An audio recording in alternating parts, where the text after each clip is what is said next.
सतोगुण और तमोगुण। सतोगुण वाला व्यक्ति कैसा होता है? तो कहा कि सतोगुण यानी शम, दम, तप, सत्य, दया, संतोष, त्याग, श्रद्धा, दान और सरलता, ये सतोगुणी व्यक्ति के गुण कहे गए। जो सरल है, जो श्रद्धा भाव रखता है, जो तपस्वी है, जो ज्ञानी है, जो दानी है, ये सतोगुणी व्यक्ति कहलाता है। और संसार में यदि कोई ऐसा व्यक्ति है तो ऐसे व्यक्ति को देवता कहा जाता है। जो सतोगुणी व्यक्ति है वही देवता कहलाता है। दूसरा है रजोगुण, जहाँ इच्छा, प्रयत्न, तृष्णा, याचना, धन और विषय भोग, जहाँ ये सारा गुण हो वो रजोगुणी कहलाता है। तीसरा है तमोगुण, जहाँ क्रोध, लोभ, भय, मोह, क्षेम, मिथ्या, असत्य भाषण, हिंसा, पाखंड, श्रम, कला, चिंता, भय, जहाँ ये सारी चीज है, जहाँ ये सारे गुण है, वहाँ तमोगुण होता है। भगवान ने उद्धव से कहा कि उद्धव, जो व्यक्ति इस कली काल में साधना के द्वारा मुझे प्राप्त करना चाहे, उसे नित्य ब्रह्म मुहूर्त में जाग कर मेरे चिन्मय स्वरूप का ध्यान करना चाहिए, मेरी आराधना करनी चाहिए, ध्यान करना चाहिए। ध्यान करके उस व्यक्ति को मेरे चिन्मय स्वरूप को गुणगान करना चाहिए, कार्य करना चाहिए, कर्म करना चाहिए और साधना के द्वारा पूरा शरीर प्राणायाम करके वश में करना चाहिए। और ऐसे व्यक्ति को अंत में मैं दर्शन देता। तो उद्धव जी ने भगवान से कहा कि प्रभु, कलयुग का मनुष्य तो बड़ा अल्प बुद्धि वाला होगा, तो वो तो आपका ध्यान पूजा करने में बड़ा असमर्थ होगा। आज के समय ये व्यक्ति के पास ज्यादा समय नहीं रहेगा, समय की कमी रहेगी। तो कोई ऐसा उपाय बताइए कि कम समय में ही व्यक्ति आपका गुणगान कर सके, ध्यान कर सके। एक संत ने एक व्यक्ति से कहा कि तुम 24 घंटे भगवान का भजन किया करो। उस भगत ने कहा कि महाराज 24 घंटे तो मैं भजन नहीं कर सकता, कोई दूसरा नियम बताओ। तो उसने कहा कि चलो ठीक है, 8 घंटे कमाओ, 8 घंटे सो और 8 घंटे मेरा भगवान का भजन करो। उस व्यक्ति ने कहा कि महाराज 8 घंटे सोने के तो पहले ही कम थे, आपने और कम कर दिए।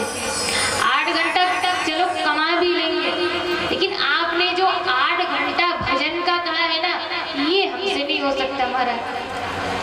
तो संत ने कहा कि चलो ठीक है, 6 घंटे कमाओ, 6 घंटे खेलो, 6 घंटे सो और 6 घंटा भगवान का भजन करो। उस भगत ने बोला कि महाराज 6 घंटा खेलने का तो ठीक है, लेकिन आपने ये जो 6 घंटे भजन का कहा है ना, ये तो हमसे नहीं हो सकता। उस संत ने कहा कि अरे भले प्राणी, चलो ठीक है, तुम 24 घंटों में से 21 घंटे अपने पास रखो, केवल 3 घंटे भगवान को दो। और ईमानदारी से यदि हमने 3 घंटे भगवान को दिया तो उस 21 घंटों में व्यक्ति को कभी अमंगल नहीं हो सकता। ईमानदारी से 3 घंटे यदि भगवान को देते, 3 घंटे क्या, अब तो भगवान के लिए 3 मिनट भी नहीं होता ना महाराज। मंदिर जाएंगे और जूता ऐसी जगह रखेंगे जहाँ भगवान का भी दर्शन हो और जूते का भी दर्शन होता रहे। एक हाथ से भगवान को देखेंगे, एक हाथ से जूता को देखेंगे। त्वमेव माता च पिता त्वमेव त्वमेव बंधु च सखा त्वमेव। फिर भगवान का मुख देखेंगे, फिर जूता को देखेंगे। तो आजकल तो मनुष्य के पास समय नहीं होता महाराज, बड़ा व्यस्त रहता है।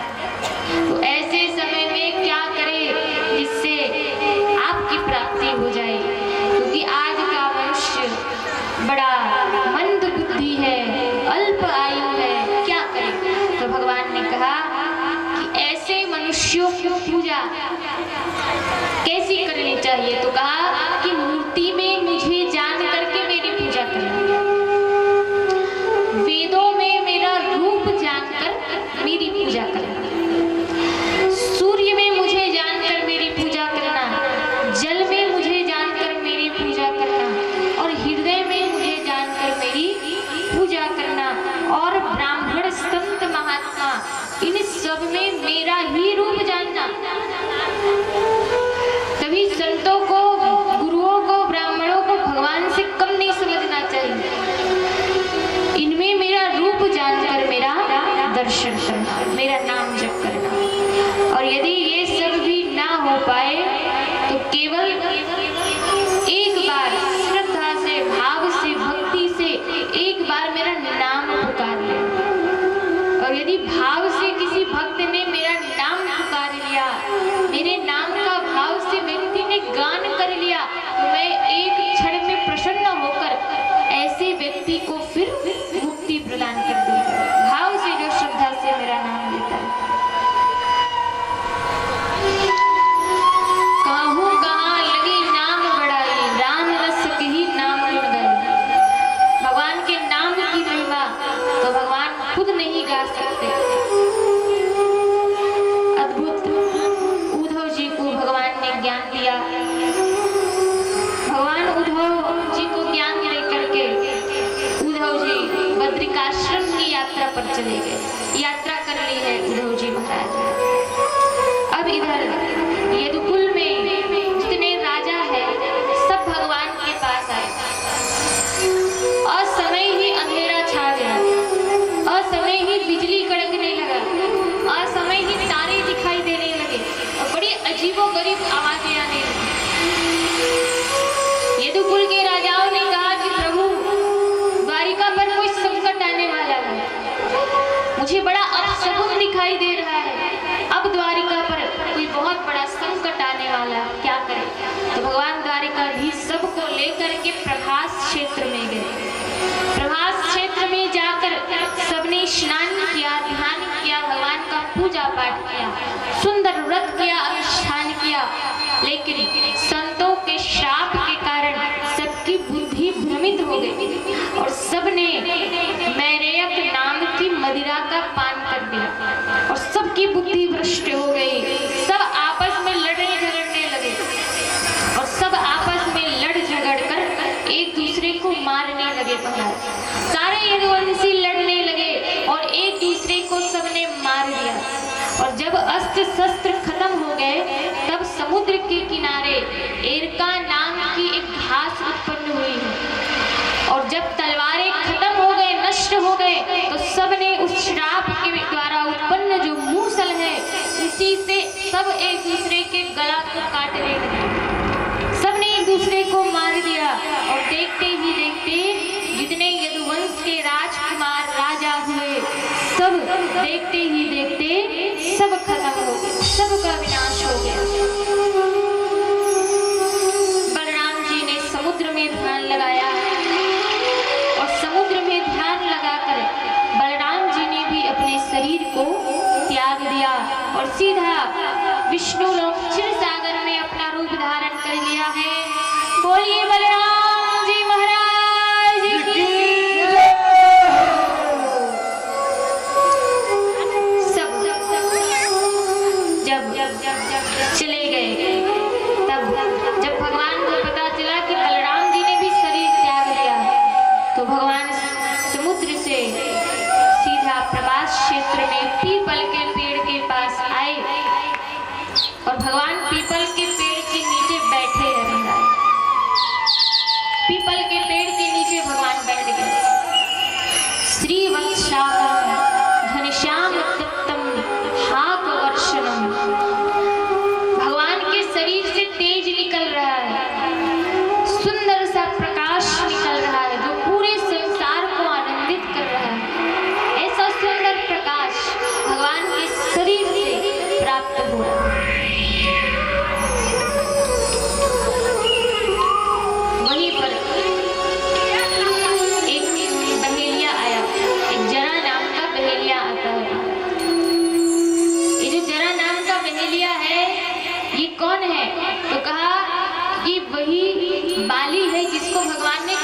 मारा था। बाली ने भगवान से पूछा कि प्रभु मेरा क्या दोष था कि आपने छल से मुझे मार दिया। तब बाली को भगवान ने कहा कि मैंने तुझे छल से मारा तो तू भी मुझे छल से मारेगा। ये वही बाली जरा का रूप बना लिया, बहेलिया का रूप बना लिया, और जिस श्रापित मिसल के पत्थर को समुद्र में फेंका गया था उसी पत्थर से इस जरा ने, बहेलिया ने एक बाण बनाया। बहेलिया ने देखा कि पीपल के पेड़ के नीचे कोई हिरन बैठा है। भगवान का लाल लाल तलवार एक हिरन के रूप में नजर आ रहा है बहेलिया को, और बहेलिया ने उस बाण को हिरण समझकर भगवान के चरणों की ओर इशारा किया और वो बाण भगवान के चरणों में आकर लग गए। रक्त की वर्षा होने लगी, रक्त प्रवाह होने लगा। बहेलिया आया, बहेलिया ने चार भुजाधारी उस देव को देखा। बहेलिया भयभीत हो गया कि प्रभु मुझसे बड़ी भारी भूल हो गई, मैंने देवता को, भगवान को मारने का प्रयास किया, मुझे क्षमा कर दीजिए, मुझे क्षमा कर दीजिए। मूषलवसे साय खंडते पुरलुब्ध को जरा, कि हे प्रभु अजानता कृतवीवं पापे मधुसूदनम, कि हे प्रभु मेरे अज्ञानता के कारण मैं अनजान था आपसे और मैंने आपके ऊपर बाण चला दिया। मैं बड़ा दुखी हूँ, मैं इस कृत्य से बड़ा पापी हूँ। भगवान ने उस जरा से कहा कि अरे जरा तू परेशान मत हो, तू दुखी मत हो, ये सब मेरी लीला है, मैंने ही तुझसे ये करवाया, ये मेरी ही प्रेरणा है, तू दुखी मत हो। और भगवान ने उस जरा को वरदान दिया कि जाओ, बिना कोई पुण्य किए ही मैं तुझे स्वर्ग की यात्रा कराता हूँ। जरा वहां से सीधा स्वर्ग की यात्रा को निकल गया। भगवान का सारथी दारुक भगवान को खोजते खोजते आया, और दारुक ने जैसे ही भगवान की दशा को देखा घबरा गया। दारुक आंखों से दिखना बंद हो गया, दिखाई देना बंद हो गया दारुक को। हे प्रभु आपकी ये हालत कैसी हुई, आपकी ये दशा कैसी हुई, कैसे आपने अपनी ये हालत कर ली, कैसे आपने अपनी ये दशा कर ली। अर्जुन भगवान के पास आया और अर्जुन ने भगवान की दशा को देखकर कहा कि प्रभु मैं आपके बिना कैसे रहूंगा, आप ही मेरे गुरु हैं, आप ही मेरे मित्र हैं, आप ही मेरे सखा हैं, आप ही मेरे सब कुछ है, मैंने तो अपना सब आपको समर्पण कर दिया, मैं आपके बिना नहीं रह सकता, मैं आपके बिना जीवित कैसे रहूंगा। भगवान ने अर्जुन को कहा कि हे अर्जुन शीघ्र ही द्वारिका चले जाओ और द्वारिका जाकर सूचना दो कि आज से 7 दिन के बाद ये द्वारिका पूरी समुद्र में डूब जाएगी। अर्जुन को भगवान ने कहा कि अर्जुन जब मैं इस धरा को छोड़ दूंगा तब कलयुग का प्रभाव बढ़ जाएगा, अधर्म बढ़ जाएगा, सत्यता नष्ट होती जाएगी, सत्यता का अभाव होगा। मेरे जाते ही सारा बल तुम्हारा छीड़ हो जाएगा, क्योंकि बल देने वाला कौन है? वाणी में जो प्रदान करे, बोलने की शक्ति जो प्रदान करे वही तो भगवान है। कहा कि मेरे जाते ही समुद्र द्वारिका को डुबा देगी, डूब जाएंगे, इसीलिए मेरी समस्त पत्नियों को लेकर वृंदावन चले जाना और वहां जा करके मेरा भजन करना। अर्जुन वहां से चला गया और दारुक भगवान से प्रार्थना करते हुए कि हे प्रभु, हे भगवान मधुसूदन हमें छोड़कर न जाइए। भगवान ने 4 भुजा धारण कर दिया, ब्रह्मा विष्णु महेश शेष महेश दिनेश रमेश इंद्र सब भगवान को लेने पधारे, सब भगवान को आज लेने आए और एक ही क्षण में भगवान ने अपना शरीर त्याग दिया और भगवान सीधे गोलोक धाम को पधारे। बोलिए बाल कृष्ण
जो ये मित्र है अधर्म, ये लोगों की बुद्धि को बिगाड़ देगा।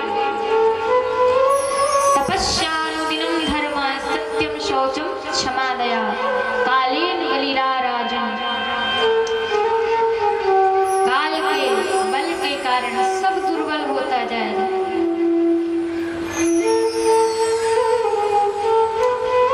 समय सबसे बड़ा माना जाएगा, सबसे बड़ा समय बलवान माना जाएगा। जो जो घोर कलयुग आएगा त्यों तो पाप बढ़ता जाएगा। सत्य, दया, दान, पवित्रता, आयु, बल, स्मरण शक्ति सब नष्ट होता जाएगा। जो लोग चापलूस होंगे ऐसे लोगों को ही धनी और सेठ कहा जाएगा। जो धन हरण करने की विद्या जानता है उसे ही बड़ा धनवान कहा जाएगा। और हरि के जो भक्त है, जो विरक्त है, ऐसे हरि के भक्त निर्धन होंगे। कलयुग में जो विवाह होगा उस विवाह में कई प्रकार के उत्पाद खड़े होंगे। झूठ बोला जाएगा, बिना झूठ के कोई कार्य नहीं किया जाएगा।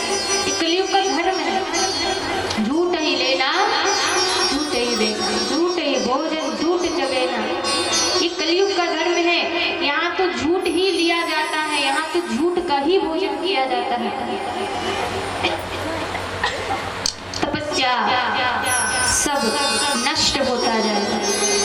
जो जितना छल कपट करेगा वो उतना ही अनुकूल रहेगा। और जो सच्चाई ईमानदारी से जीवन यापन करेगा, जो विरक्त रहेगा, उसे बड़ा दुख सहन करना पड़ेगा। जो निर्धन रहेगा, जो ब्राह्मण का पहचान है केवल यज्ञोपवीत ही रह जाएगा। शूद्र इस पूरे संसार में कहेंगे कि हम ब्राह्मण से ज्यादा श्रेष्ठ और ज्ञान देंगे, गद्दी पर विराजमान होंगे, कथा सुनाएंगे। जो जितना अधिक दम्भ रहेगा, पाखंडी रहेगा, लोग उसे बड़ा साधु कहेंगे।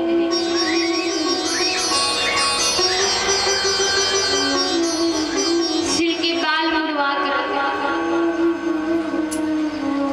वस्त्र, जो अच्छा अच्छा वस्त्र धारण करेगा, अपने सिर के बाल संवार लेगा, उसे ही स्नान किया हुआ माना जाएगा।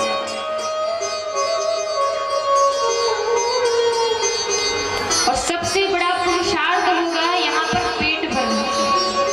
उदम भरणी को जीवा बरा का कूट भाषिणा। कलयुग में सबसे बड़ा धर्म होगा धन कमाना, पेट भरना। जो जितनी ठिठाई करेगा उसे ही सच्चा माना जाएगा। और धार्मिक कार्यक्रम लोग तभी करेंगे जब वो इस संसार में अपनी ख्याति प्राप्त करना चाहेंगे। यानी अपने यश को, कीर्ति को बढ़ाने के लिए ही धार्मिक कार्यक्रम हुआ करेंगे। लोग धर्म में तभी तक धन लगाएंगे जब तक उनका नाम रहेगा। इस प्रकार जो सारी सृष्टि है, जब सारी सृष्टि पर अधर्म का बोलबाला बढ़ जाएगा, जब चारों तरफ अधर्म ही अधर्म रहेगा, कहीं पर सत्संग नहीं होगा, कहीं भगवान नाम नहीं होगा, कहीं भगवान की चर्चा नहीं होगी, कहीं भगवान का नाम नहीं लिया जाएगा। और मनुष्य का जो स्वभाव है जब पशु के समान हो जाएगा, एक पशु के समान जब मनुष्य व्यवहार करना लगेगा, तब संबल ग्राम मुखस्य ब्राह्मणस्य महात्मना, तब भगवान संबल ग्राम में विष्णु यश नाम के ब्राह्मण के, तब भगवान कल्कि रूप धारण करेंगे। और कल्कि रूप धारण करके भगवान दुष्टों का विनाश करेंगे, डाकुओं का विनाश करेंगे।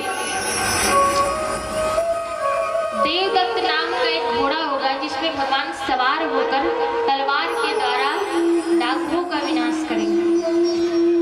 और जब भगवान इस पूरी सृष्टि से अधर्म मिटा देंगे, तब सतयुग का आगमन होगा, सतगुण का आगमन होगा। फिर पुनः मनुष्य कृपा आदि के द्वारा इस पूरे संसार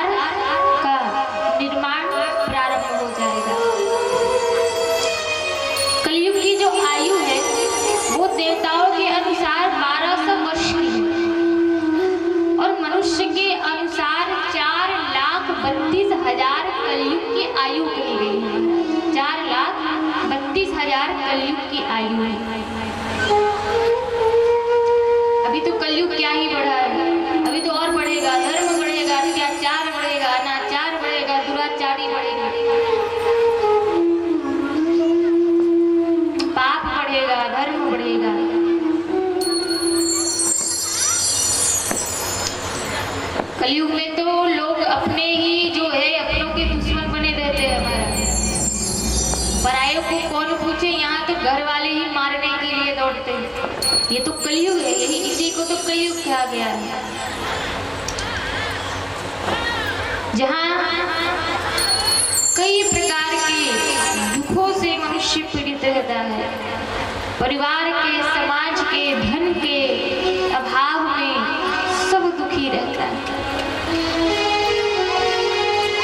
आज का मनुष्य जितना रंग बदलता है उतना रंग तो गिरगिट भी नहीं बदल पाता, इतना मनुष्य रंग बदलता है।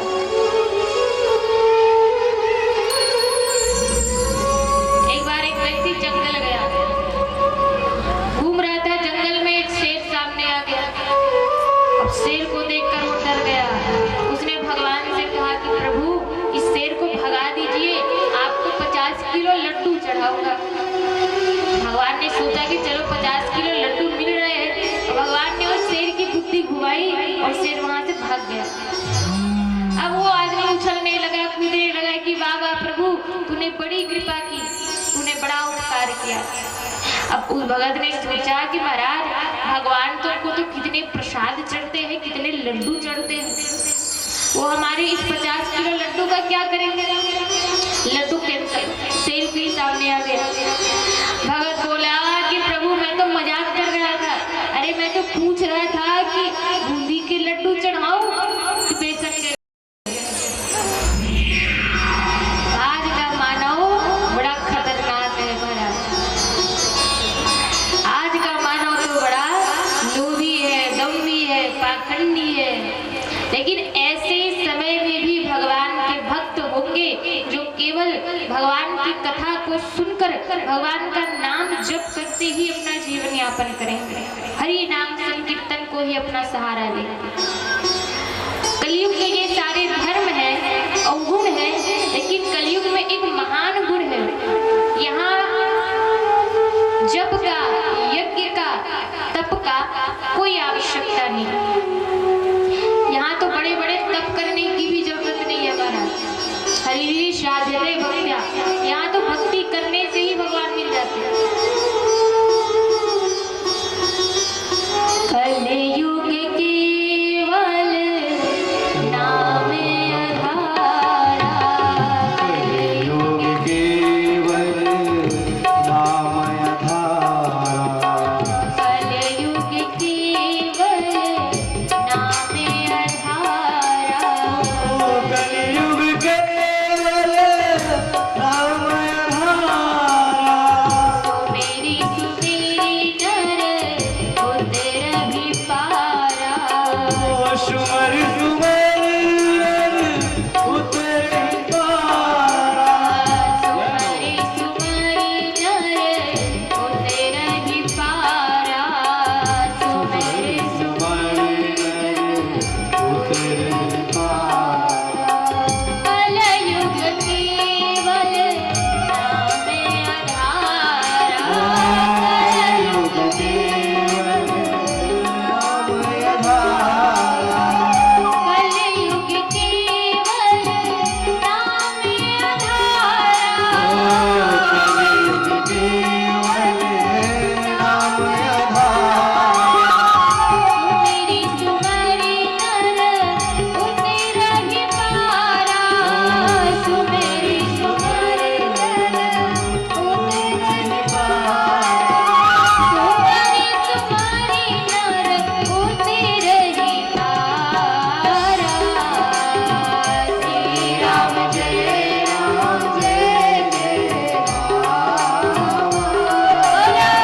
श्री राम जय राम जय जय राम,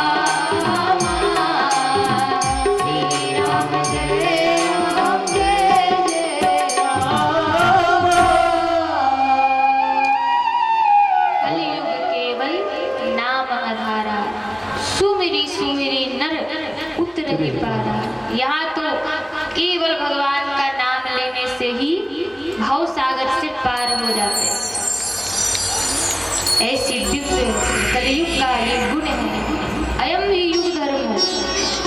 ये कलयुग का स्वभाव है कि कलयुग पाखंडी है, लेकिन ये कलयुग का गुण भी है कि यहाँ तो भगवान का नाम उच्चारण करते ही मन में आनंद की उत्पत्ति हो जाती है, मन में आनंद उत्साह भर जाता है, कुछ करने का इच्छा मन में प्रकट हो जाता है। महाराज,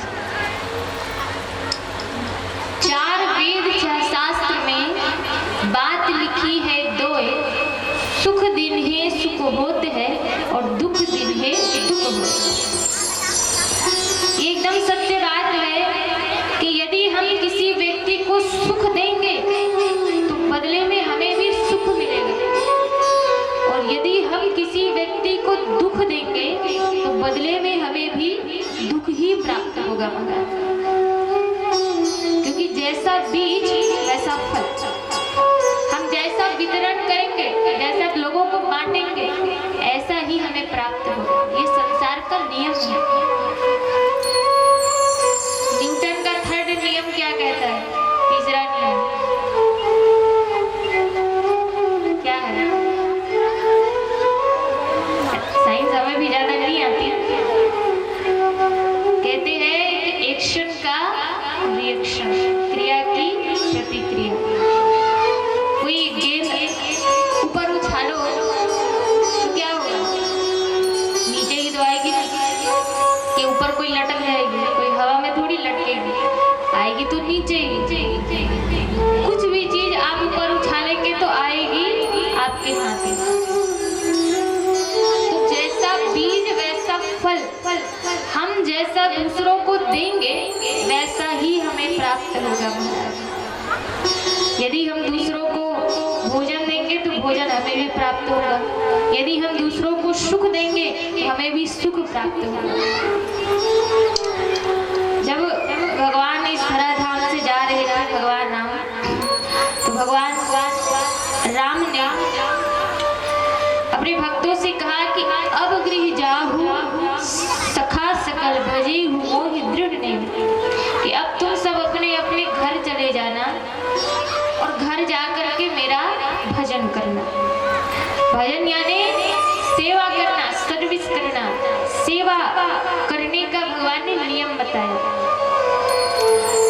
किसकी सेवा करनी है? जो सर्वव्यापक भगवान है, जो दीनहीन में भी भगवान जो विराजमान है, ऐसे दीनहीन की, ऐसे भक्तों की सेवा करना।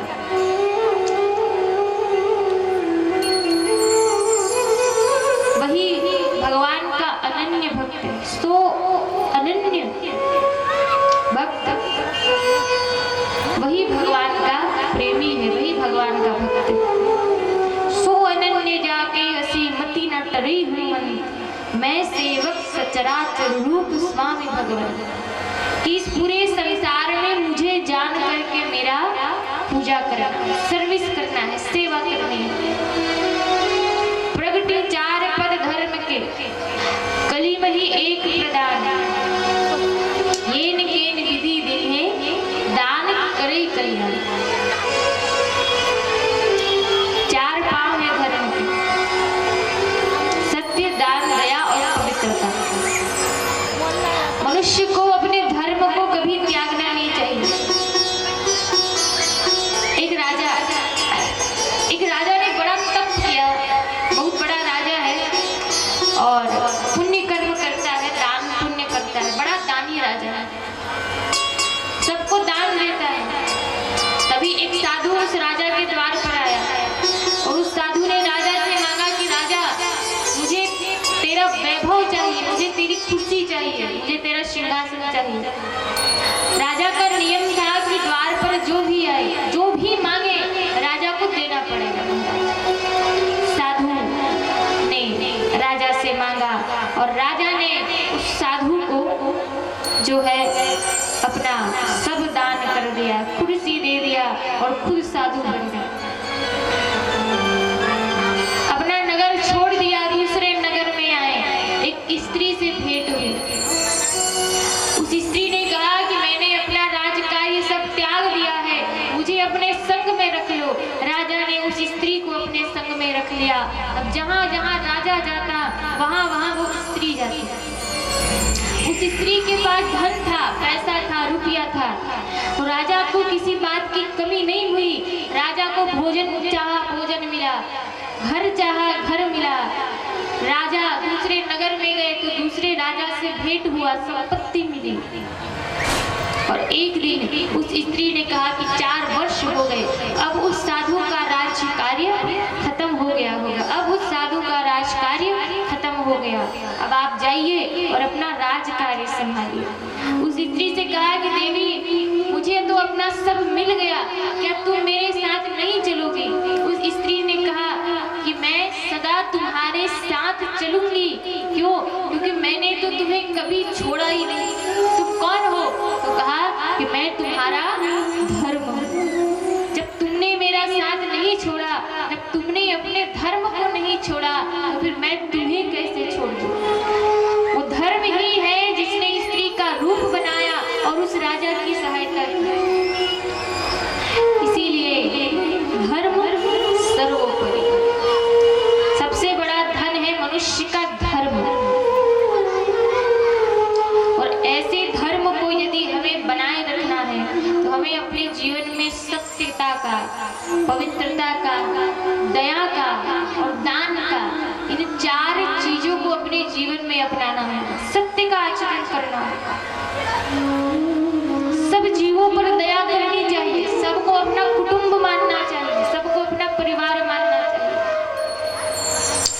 दया, पवित्रता। नदी का जो पानी होता है ना, वो मीठा होता है। सागर का पानी खारा होता है और नाले का पानी बड़ा दुर्गंध भरा होता है। नदी का पानी मीठा होता है, क्यों? क्योंकि नदी सबको देती है। नदी केवल देना जानती है, प्यास बुझाती है सबकी। समुद्र का पानी बड़ा खारा होता है, क्यों? क्योंकि समुद्र केवल लेना जानता है, समुद्र केवल लेता है। और नाले का पानी बड़ा दुर्गंधदायक होता है, क्योंकि वो जमा हुआ है, रुका हुआ है। इसीलिए यदि हम सबको देते रहेंगे तो मीठे लगोगे, और यदि केवल देते रहेंगे और लेते रहेंगे, देंगे नहीं तो बड़े खारे लगेंगे महाराज। और ना तो लेंगे और ना देंगे, एक स्थान पर टिक गए तो बड़े दुर्गंध लगेंगे, बड़े बेकार लगेंगे। इसीलिए भगवान के स्वरूप को जान करके मनुष्य को बांटना चाहिए। भगवान के 2 रूप हैं, एक है प्रकृति से परे भगवान और दूसरा है सबके हृदय में। ये 2 भगवान का स्वरूप है। सब में भगवान को जानकर, बाल में गोपाल को जानकर, दरिद्र में नारायण को, संत में भगवंत को और जनता में जनार्दन को जान करके बांटना चाहिए। जकात बांटना। इस संसार में ऐसा कोई व्यक्ति नहीं है जो दुखी चाहता है। क्या कोई चाहता है कि मैं दुखी रहूं? सब सुख चाहते हैं। सुख कब मिलेगा? आज का मनुष्य चिंता और भय में जकड़ा हुआ है महाराज, बड़ा चिंता करता है। इसका कारण क्या है? इसका कारण है भ्रमपूर्ण विचार। गलत विचार से गलत संगत आती है और गलत संगत से गलत काम होते हैं। इसीलिए मनुष्य को सदा अच्छी संगति करनी चाहिए, अच्छी पुस्तक पढ़नी चाहिए और अच्छे लोगों का संग करना चाहिए।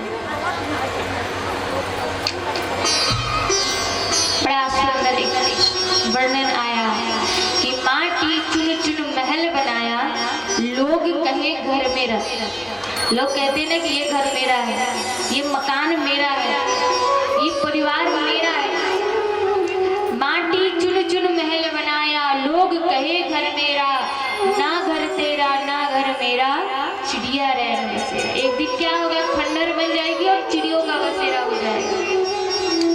कौड़ी कौड़ी माया जोड़ी, जोड़ भरेला थैला। इतना मेहनत किया, इतना धन कमाया, इतना पैसा जोड़ा मारा। कौड़ी कौड़ी माया जोड़ी, जोड़ भरेला थैला। कहत कबीर सुनो भाई साधो, संग चले ना ढेला। संग तो एक ढेला भी नहीं जाएगा। उड़ जाएगा हंस अकेला, जग 2 दिन का मेला।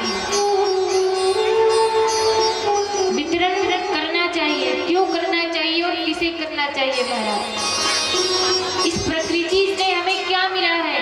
इस प्रकृति से हमें हवा मिला, पानी मिला, धूप मिला, और यदि हमने प्रकृति का कर्ज नहीं चुकाया तो हमें क्या मिलेगा?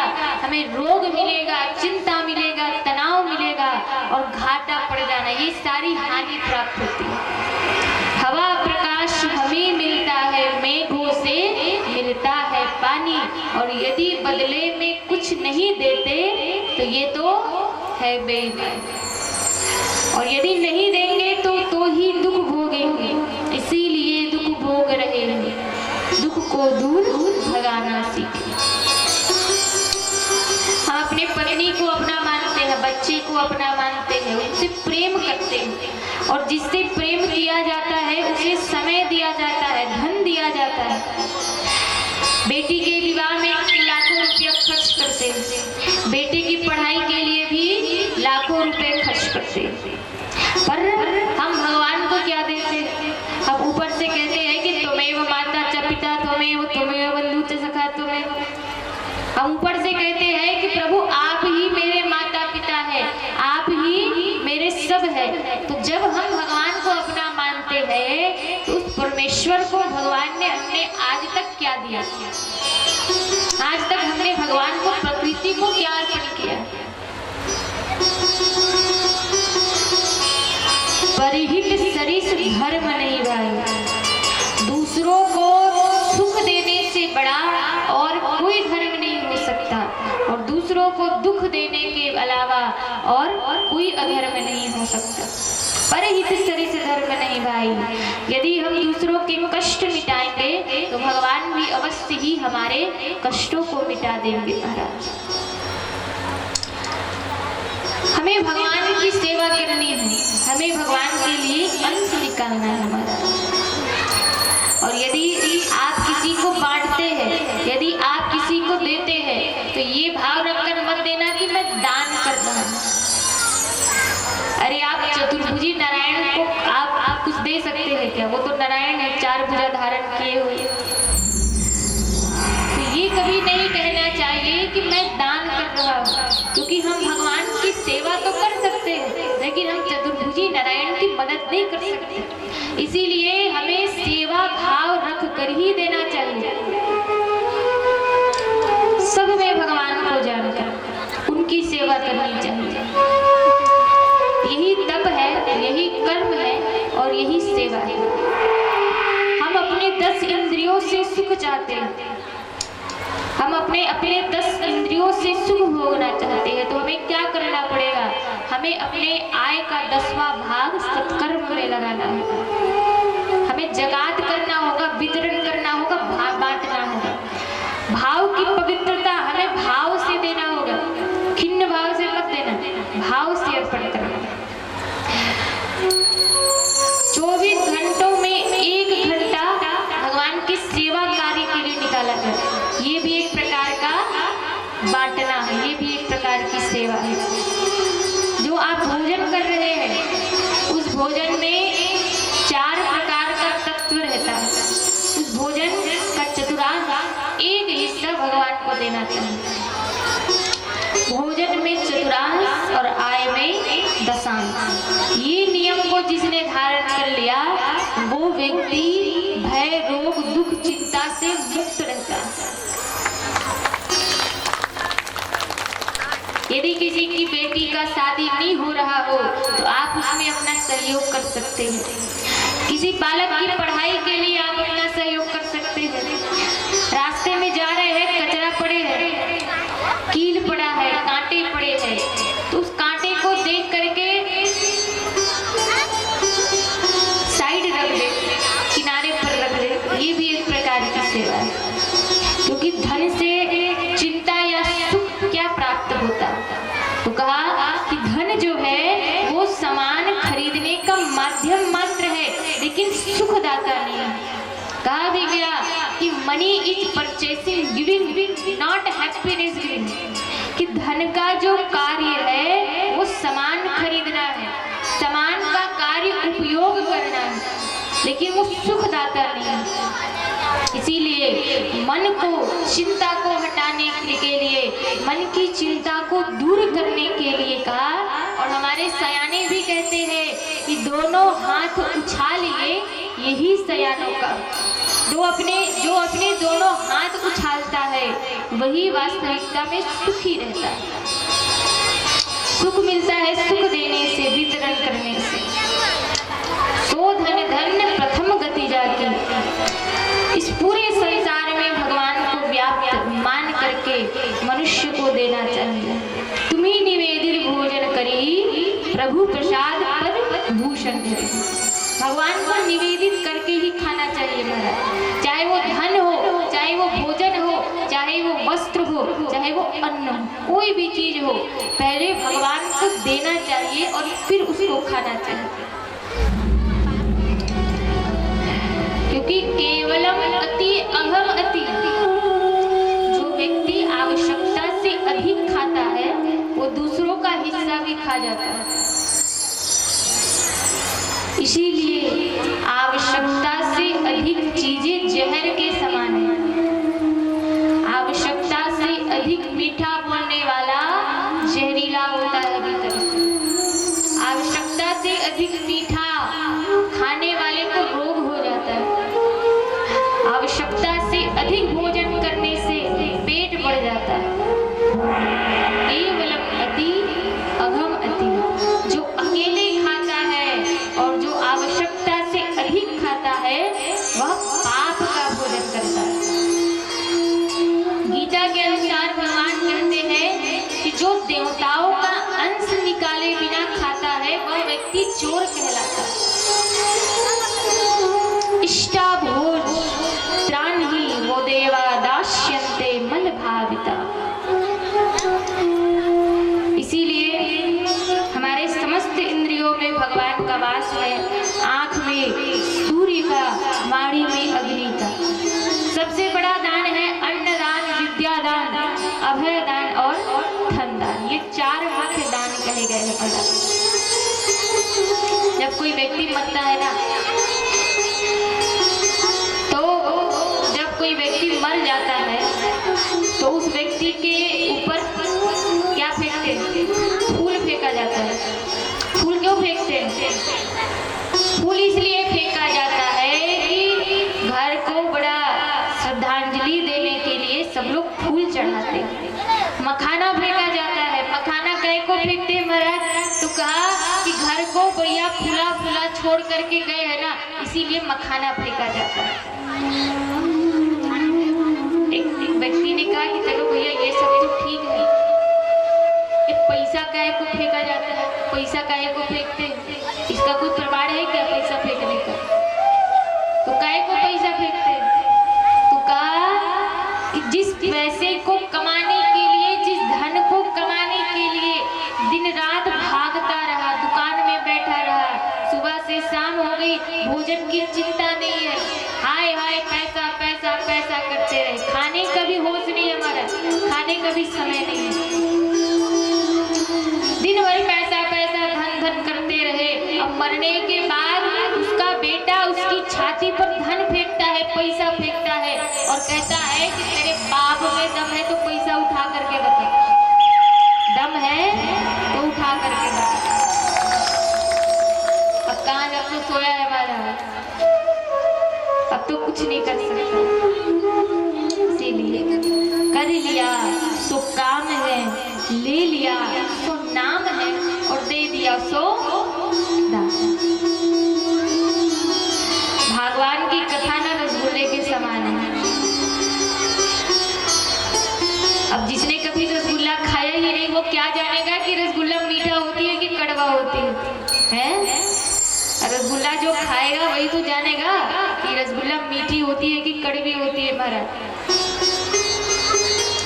ऐसे ही भगवान का नाम जब तक नहीं लेंगे, जब तक कथा नहीं सुनेंगे, तो कैसे समझ आएगी कि कथा तो मीठी होती है, कथा तो बढ़िया होती है। यहाँ तो सब दिया जाता है, ज्ञान वैराग्य भक्ति सब प्रदान किया जाता है। भैया आवाज बढ़ाइए थोड़ा। लेकिन ये हमारे ऊपर है कि हम क्या ग्रहण करते हैं।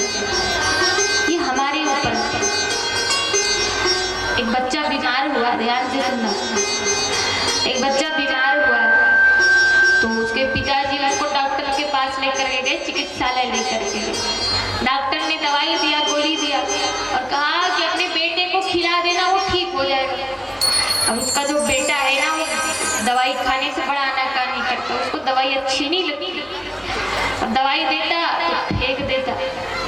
पिताजी ने सोचा कि भैया यदि इसने दवाई नहीं खाई तो ये बीमार पड़ जाएगा, ये ठीक नहीं होगा, दवाई तो खानी पड़ेगी, लेकिन कैसे खिलाए। उसको रसगुल्ला बड़ा पसंद था, तो पिताजी ने क्या किया, रसगुल्ले के बीच में गोली को रख दिया और रसगुल्ला अपने बेटे को खिलाया। बेटे ने रसगुल्ला खाया, पिताजी ने कहा कैसा लगा, तो कहा कि बड़ा स्वादिष्ट है, बड़ा मीठा है। पिताजी मैंने पूरा रसगुल्ला खाया, लेकिन एक बड़े आश्चर्य की बात है कि उस रसगुल्ले के बीच में एक गोली थी, एक गुठली थी। मैंने रसगुल्ला तो खाया लेकिन गुठली को बाहर फेंक दिया। महाराज यही स्थिति हमारी भी है। हम जो मूल तत्व है, जो प्रेम है, ज्ञान है, जो आनंद है, उसको ग्रहण नहीं कर पाते। अच्छी बातें हम सुनते हैं लेकिन अच्छी बातों को हम ग्रहण नहीं कर पाते, और जो बुरी बातें हैं केवल वो हमारे दिमाग में बैठी रहती है। ऐसी स्थिति हमारी भी। इसीलिए यहाँ तो रस बरस रहा है, आपके ऊपर है कि आप कितना रस, आनंद और भगवान की कृपा प्राप्त करते हैं। यहाँ तो वर्षा हो रही है। एक भक्त कहता है कि जब से रखा है कदम मैंने तेरी चौखट पर, आसमान से भी ऊंचा मेरा कद लगता है। तेज आंधिया है फिर भी मैं रोशन हूँ, क्यों, ये तेरी रहमतों का असर लगता, केवल और केवल तेरी रहमतों का असर लगता। तो ऐसा भक्त महाराज, ऐसा भगवान की दिव्य कथा, ऐसा भगवान का दिव्य नाम, ऐसा भगवान की दिव्य वाणी। सुखदेव जी परीक्षित को अंतिम दिन की कथा श्रवण कराते हैं। परीक्षित अंतिम दिन की कथा श्रवण करके सुखदेव जी को प्रणाम करते हैं और बार बार परीक्षित ने सुखदेव जी को धन्यवाद दिया कि हे प्रभु, आपने मुझे हरि की कथा सुनाई, आपका बार बार धन्यवाद है। क्योंकि जो हरि की कथा सुनाता है वो हमारे पाप को धोने का काम करता है, और जब पाप धुल जाते हैं तो मनुष्य की पुण्य की गठरी और भारी हो जाती है। हरि की कथा सुनाने वाले तुमको लाखों प्रणाम, तुमको लाखों प्रणाम। हम डोल रहे थे मन में, सुध खो बैठे थे तन में। हम डोल रहे थे मन में, वो सुध खो बैठे थे तन में। वो सुधा पिलाने वाले, वो अमृत पिलाने वाले, तुमको लाखों प्रणाम, तुमको लाखों प्रणाम। हर परिस्थिति में हमें भगवान का धन्यवाद करना चाहिए। हर परिस्थिति में हमें भगवान को धन्यवाद देना चाहिए। भैया रिटर्न बढ़ाइए थोड़ा। अब महाराज परीक्षित सुखदेव जी से कहते हैं कि हे प्रभु, मैं आपको क्या दूं, क्योंकि आपने तो मुझे सब दे दिया। मेरा क्या सामर्थ्य है कि मैं आपको कुछ दे सकूं। फिर भी नियम के अनुसार परीक्षित महाराज ने अपने आसन की बालू को, मिट्टी को हाथ में लिया और सुखदेव जी को दक्षिणा के रूप में सुखदेव जी को प्रदान किया। सुखदेव जी ने परीक्षित से कहा कि परीक्षित, ऐसे तो तुम्हें लगा है मृत्यु का श्राप, लेकिन अब तुम मुक्त हो गए। जीते जी ही तुमने भागवत कथा सुनी और भागवत कथा सुनकर जीते जी ही तुमने मुक्ति प्राप्त कर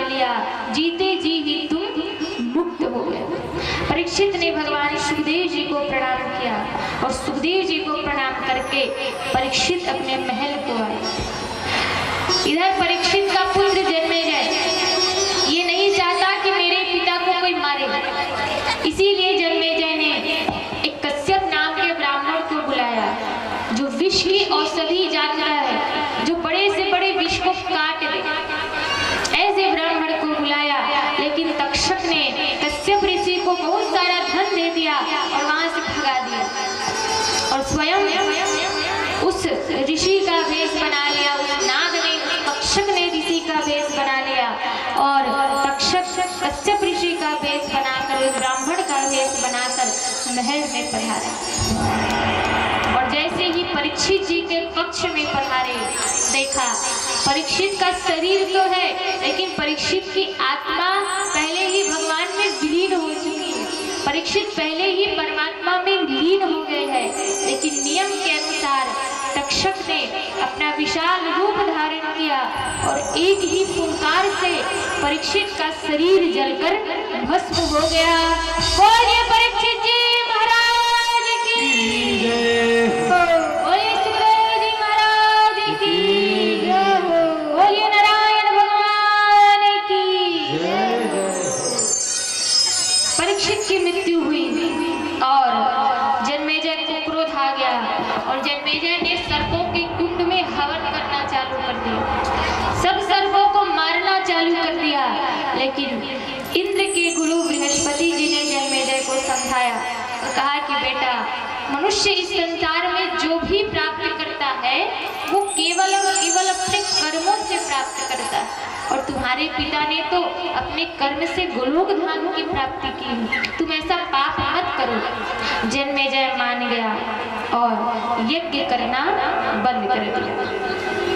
इधर सूत जी महाराज जो सनकादिक ऋषि को कथा श्रवण करा रहे, उन्होंने वर्णन किया कि निम्न गानाम यथा देव नाम श्रुतो यथा वैष्णव नाम यथा शंभु पुराणा नाम धीरम तथा। कहा कि नदियों में सबसे श्रेष्ठ है गंगा और देवों में सबसे श्रेष्ठ है कृष्ण, वैष्णवों में सबसे श्रेष्ठ है शंकर और पुराणों में जो सबसे श्रेष्ठ है वो है श्रीमद् भागवत भगवान की जय। यह जो भागवत भगवान है ये भगवान की वांग्मय मूर्ति है, यानी ये भगवान का प्रतिरूप है, ये स्वयं भगवान ही है, क्योंकि श्रीमद् भागवताख्यो अयम प्रत्यक्ष कृष्ण एवं, ये प्रत्यक्ष भगवान का स्वरूप है महाराज, ये प्रत्यक्ष भगवान है। प्रथम और द्वितीय स्कंद भगवान के चरण है, तृतीय और चतुर्थ स्कंद भगवान की जंघा है, पंचम स्कंद भगवान की नाभि है, षष्ठम स्कंद भगवान का हृदय है, सप्तम और अष्टम भगवान की दो भुजाएं हैं, नवम कंठ है और दसम भगवान के मुख है, एकादश स्कंद भगवान की ललाट है और द्वादश स्कंद ही भगवान का मस्तक कहा गया। यानी ये 12 स्कंद भगवान के अंग प्रत्यंग है, इसीलिए श्रीमद् भागवत को भगवान की वांग्मय प्रतिमा कही जाती है। यही भगवान का प्रत्यक्ष स्वरूप है, यही भगवान का प्रत्यक्ष रूप है। स्वयं ठाकुर जी अपने रूप को भागवत में ही जान पड़ते हैं। श्रीमद् भागवताख्यो अयम प्रत्यक्ष कृष्ण एव ही। बोलिए श्रीमद् भागवत महापुराण की जय। अब सूत जी ने सौनकादिक ऋषियों को कहा कि श्रीमद् भागवत महापुराण की कथा बड़ी चिन्मयी है, आनंदमयी है और मोक्षदायिनी है। जो भी व्यक्ति 7 दिन तक इस कथा को सुनता है वो व्यक्ति धर्म कर्म में निपुण होकर इस संसार से मुक्त होता है।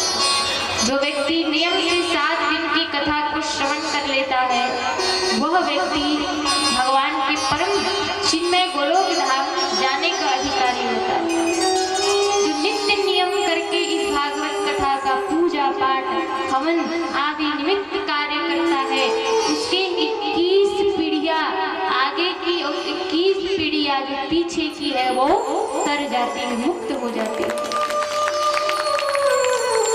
जो व्यक्ति 4 दिन तक भागवत का अनुष्ठान करता है, यज्ञ नियम करके पूर्णाहुति करता है और अंत में भगवान की परम गति को श्रवण करता है, ऐसे व्यक्ति की मन इच्छा यानी जो मन की कामना है, जो मनोरथ है, जो मन का काम है, वो मनोकामना मनुष्य का पूर्ण हो जाता है।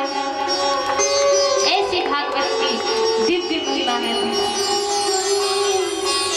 बड़ा सुंदर हम आप सबके बीच में इस भागवत का आयोजन पटेल परिवार के द्वारा किया गया, जहाँ स्वर्गीय श्री रामनाथ पटेल एवं उनकी धर्म पत्नी उर्मिला पटेल, इन दोनों की स्मृति में ये भागवत कथा रखी गई। मोक्षदायिनी मुक्तिदायिनी भागवत कथा आज हम सब भगवान से प्रार्थना करें कि भगवान इन 2 जीव को अपने शरण में ग्रहण करे और इन 2 जीवों को गोलोक धाम की प्राप्ति हो जाए। बोलिए श्रीमद् भागवत